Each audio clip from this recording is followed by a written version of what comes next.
Okay, I don't usually do this sort of thing, so I'm doing it with my phone. Quality's probably going to be crap. But with everything going on and everybody asking for masks, and there's been a shortage on electricity, not electricity. There's been a shortage of elastic. I've been making them, and it came to my attention that bias tape is also at a shortage. The bias tape is actually really easy to make. The only pattern I've ever been able to find for it wasted a lot of fabric, and it doesn't have to. And so when I was talking to my sister about it, she doesn't know how to do it either and asked me to show her how to do it. So I figured I'd just show everybody. We can all pull together. You can make it. It can be used for strings in masks, in face masks. It's also a bias, so it can be used for anything that you would use bias for if you bought it at the store. It can edge things. You can do anything with the stuff.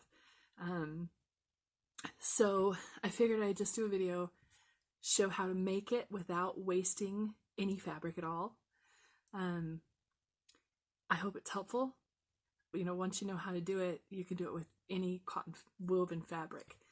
And it will make, you know, quite a lot. And so I don't know what size mine generally ends up being about yay big when it's double folded. And like I said, it's perfect for using for tie strings, for masks, or for edging for necklines if you're doing gowns or, you know, dresses, that sort of thing. So let me show you how to do this. Yeah, hope it helps. Bear with me. All right, first thing you have to do is you have to have a square piece of fabric. So take your selvage edge of any given piece of fabric, and it takes a little over a yard generally because it has to be square. Any piece of fabric that you can cut into a perfect square will work fine, but this is the easiest way to do it with raw yardage. Now, this fabric was given to me by somebody who was clearing out. It's a good fabric, so I kept it, but frankly, it's a little bit ugly. So, but you won't see the pattern. So, you know, anything can be used as long as it's just a nice cotton woven. Doesn't even have to be cotton. Any woven fabric will do. So take your selvage edge, and you're going to take the cut corner, and you're going to make a triangle with it. So you're putting the corner together there like that, and just pull it out to its full length. And if you've got enough length, if you've got 44 or 45 inches worth of fabric, then you can just do the entire length. Now mine is it's already been cut to the right size, so my edges are meeting. If they didn't, I would lay this out flat and I would cut or tear right where my piece of fabric ends. So what you end up with is a great big triangle. My camera's not going to show it very well. Okay, so this one is a little bit crooked. This fabric's a little bit crooked. So here's what we're going to do. We're going to straighten it up a little bit. See how that doesn't quite match? Now, because this is a nice cotton woven, I can just snip it at that edge and tear, and it'll tear straight. So now I've got a big 44-inch triangle of fabric. And see, my ends down here came together close enough. So what I'm going to do is I'm going to lay it flat with the long side toward me, and I'm going to fold it in half and find the center of that long side.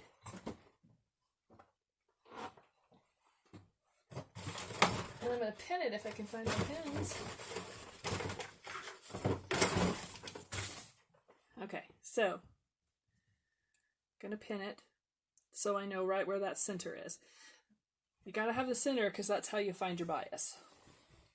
Bias just meaning the grain of the fabric is going crooked instead of straight up and down. So then you're going to pull up your end of your triangle, and you're going to bring it right to where that pin is. And that's going to give you a short edge. So what we're going to do is you're going to leave your fabric folded, and you're going to cut that short edge.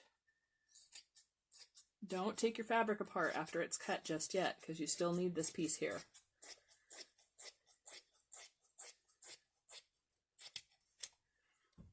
Okay, so now you've got a small triangle and a big cattywampus piece. I'm sure there's a mathematical name for it. My son's doing math in the other room. He could probably tell me. So then you're going to take this edge, this small triangle right here, is still laid on top of your fabric. This is the edge that you're going to use to cut. So you can take the pin out now. And you're going to cut the bottom fabric along that top line. And I think I just cut my ironing board. Okay, so now you've got two small triangles. These are going to be used, so don't take these apart. This one is actually cut into two pieces, so we're going to fold that off, lay it off to the side, and then this one is still on this fold, so we need to cut that fold on this small triangle. Now, like I said, doing it this way does not waste any fabric. And most patterns that you find will tell you to cut it out of, the middle of a piece of fabric, and it wastes a lot. And I just don't see a point in that. So these two smaller triangles, we're just laying off to the side for now.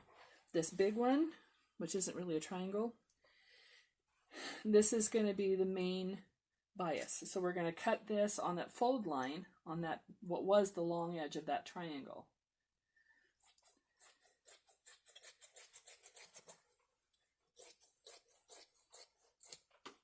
Okay, now here's the trick to this. Once you've got these, there's two pieces of fabric here now. You're going to take the edge of the triangle, whatever shape this is, trapezoid. You're going to take this corner that you just cut on the long edge, and you're going to bring it across, and you're going to meet this corner here where we cut that other piece off, and lay that flat. Then you're going to reach up here, and you're going to grab the other corner of this funky shape, and you're going to bring it across to meet this corner. So now you've got a square again with folded edges. So this square you're going to pick up. Now here's the wonky part of this whole thing. You need a piece about 1.5 inches to 2 inches wide, depending on how wide you want your bias. So you're going to take this corner right here that you just pulled over, and you're going to pull it up about 1.5 inches. Let me move that so you can see that better.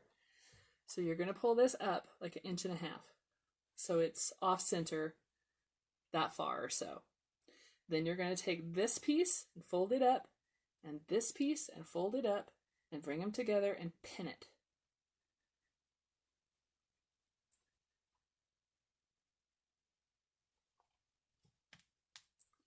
So you're going to pin that. Whoop.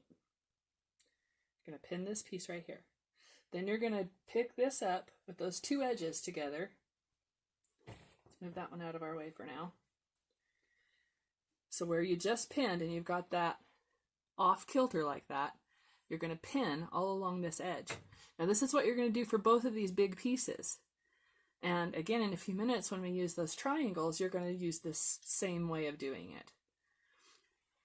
So you're going to pin all the length, and it's going to leave you uneven on the other side as well. You're going to end up with an overlap, and that's exactly what you want. So once that's all pinned together, you zip this pinned seam through your sewing machine. And I use just to the edge of my sewing foot as a guide. It doesn't have to be exact, it just needs to be enough of a seam allowance that you can press it open.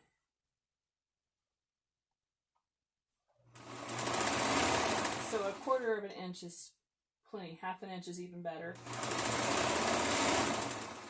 And for what I'm using this for, it doesn't matter if that selvage shows through, because you're not going to see it anyway. But if you want to be perfectly pretty, then cut the selvage off before you do this part.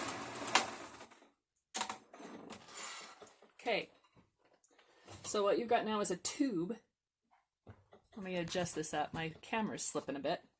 So what you've got is a tube with a funky edge going through the middle of it. And see how that's off kilter? That's exactly the way you want it to be. So now you're just going to press this seam open. Like I said, sorry for the graphics, kids. I'm working with what I've got. And you're just going to press it open so it's good and flat. Okay, so here's what you've got.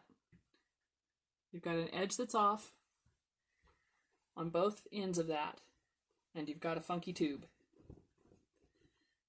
Okay, now here's the kick. This is the trick to cutting this stuff. You're going to put it over your arm. Okay, see how this fits? But what you want is this point pointing down. So to get that, I'm going to turn it right way too. So when you're looking at your hand, you're seeing this, because this is the piece we're going to work with next. Like I said, I'm working with what I got. Sorry. Okay. So you're going to take this funky edge, and you can measure this or you can eyeball it. I always eyeball, just because I've done it so many times. But you can measure this and mark it. If you want, you can take If you want, you can take a pin and measure 1.5 inches all the way up, and just what's going to happen is it's going to spiral because you set it off. So you're going to take this and you're going to start where that funky edge is, and you're going to cut parallel to this outside edge.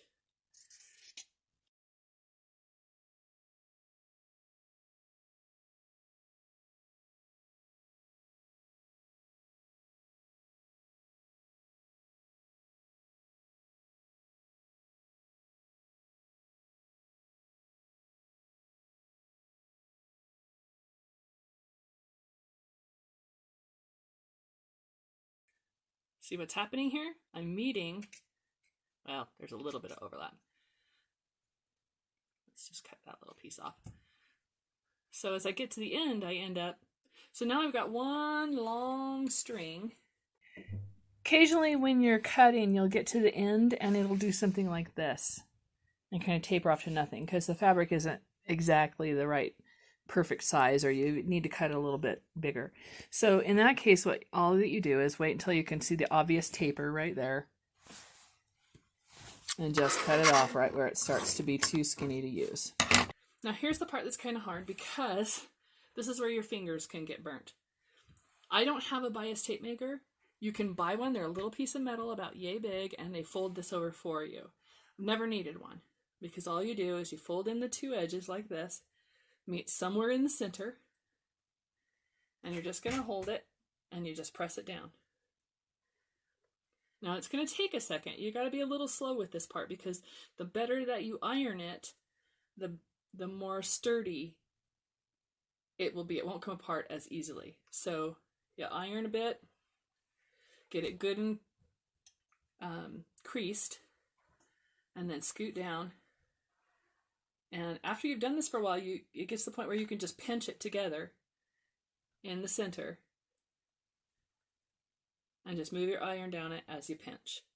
And if you're really lucky, you'll do this whole thing without burning your fingers.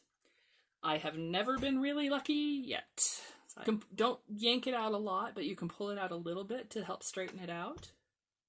And when you come to where the seams are, give that a little extra press time, because it's twice as much fabric and it's a little more reluctant to crease.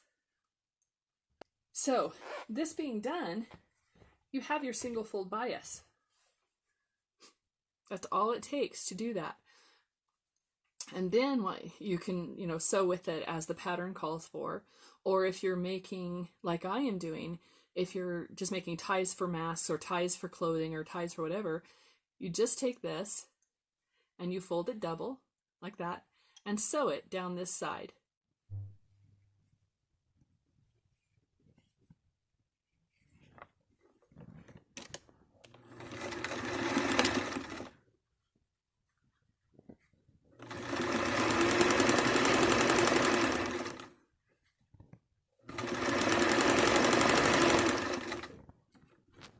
And then you've got a sturdy tie that's really flexible because it's cut on the bias.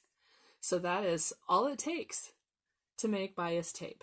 You can single fold, double fold, whatever works for the purposes you need it for. So now with that being done, let me show you what to do with these funky triangles that you were left over with. So you're going to take the top triangle and you're going to put it face up towards you. Doesn't matter if it's upside down because they're going to end up the same direction anyway. Not that it's going to matter. You're not going to see a pattern in this unless you're doing like a little stripe. So you've got your selvage edge right here, up and down.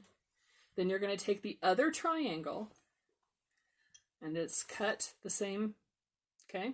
And you're going to tip it. So your up and down, you won't have a selvage edge on this one, but your up and down pattern is going to be going the same way. It's going to be going up and down away from you. So what you're going to end up with is a funky, looks like a banner that's shaped like this. See that? See how that works? You're going to end up with this edge. This edge is the one you want to sew. You just sew these, straighten up these two pieces, get those edges together, run this through your machine. So now you end up with, oh look, it's the same shape we had before with the one piece when we got done cutting it. So we're gonna, it's that funky trapezoid shape. And that is exactly what you want. So we're gonna press this seam open because with bias tape, the thinner the better. And if you press it one direction, it'll end up like 4 layers of fabric in places. And that's gonna be ungainly for what you need to use it for. All right, so now we've got that same shape. You're going to lay it right side up. And we're going to take this top corner here. Same thing we did before. Top corner here, drag it across. Bottom corner over here. Whoops, wrong one. Bottom corner over here, drag it across. Pull them off 1.5 inches. And pin it and sew it and cut it exactly as you did the other one. So that is how you do a bias tape.